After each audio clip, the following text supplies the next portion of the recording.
প্রথমে সবাইকে আমার সালাম জানাই। চিপা চাপা একটা গ্যাজেন্টামের শহরে আমরা আজকে ঘুরতে ঘুরতে শেষ ছুটির মধ্যে শাহজাহানপুর এরিয়াতে আমরা একটা মেলায় গিয়েছিলাম। ওই মেলায় ঘুরতে ঘুরতে অনেক স্টল বসছে দেখলাম।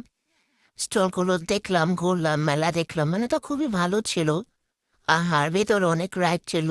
রাইডের প্রাইসও অনেক বেশি ছিল আমার মতে। 5 মিনিটের জায়গায় 50 টাকা 100 টাকাও যেতেছিল। আর রাইডগুলো খুবই মানে পুরাতন, এরকম নতুন কোনো কিছুই ছিল না আহামরি। কিন্তু এই পানি যে ঝর্ণার ইয়াটার সিস্টেমটা করছে এটা খুবই সুন্দর ছিল। এটা তো ফ্রিতেই সবাই ছবি তুলতেছো, এটার জন্য কোনো টাকার বরাদ্দ করে নাই। তো যাই হোক, এই একটা টাওয়ার ছিল। আর আমার এই যে চোরকির এটা আমার খুব ভয় লাগে, কারণ এটা নিয়ে অনেক অ্যাক্সিডেন্টের বিষয়ে মানে অনেক ঘটনা নিউজে দেখা গেছে।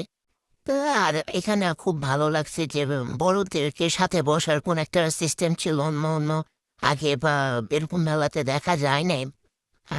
আজকে আমার প্রধান উদ্দেশ্য ছিল আমার ছেলেকে নিয়ে। আমার ছেলে খুব কান্নাকাটি করতেছে, আর ঢাকা সচরাচর এইসব মেলা এখন দেখাই যায় না।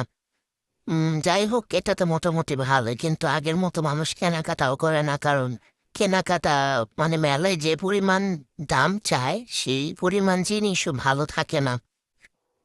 আর তারপর হচ্ছে খাবারও সেই একই দাম। তাও তো আমরা বেশি কিছুতে ওঠা হয় না, কিন্তু এই বেলুন শটটা এটা আমরা করছি, আমার ছেলে করলো। তো যাই হোক, কিছুক্ষণ পর ঘোরাঘুরি করে আমরা একটু কিছু কেনাকাটা করলাম। কেনাকাটা করে তারপরে আমরা চলে আসছি। আর তারপরে আমরা অন্য জায়গা থেকে খেয়ে ফেলছিলাম। তো আমাদের ভিডিওটা ভালো লাগলো অবশ্যই লাইক কমেন্ট সাবস্ক্রাইব করবেন। আল্লাহ হাফেজ।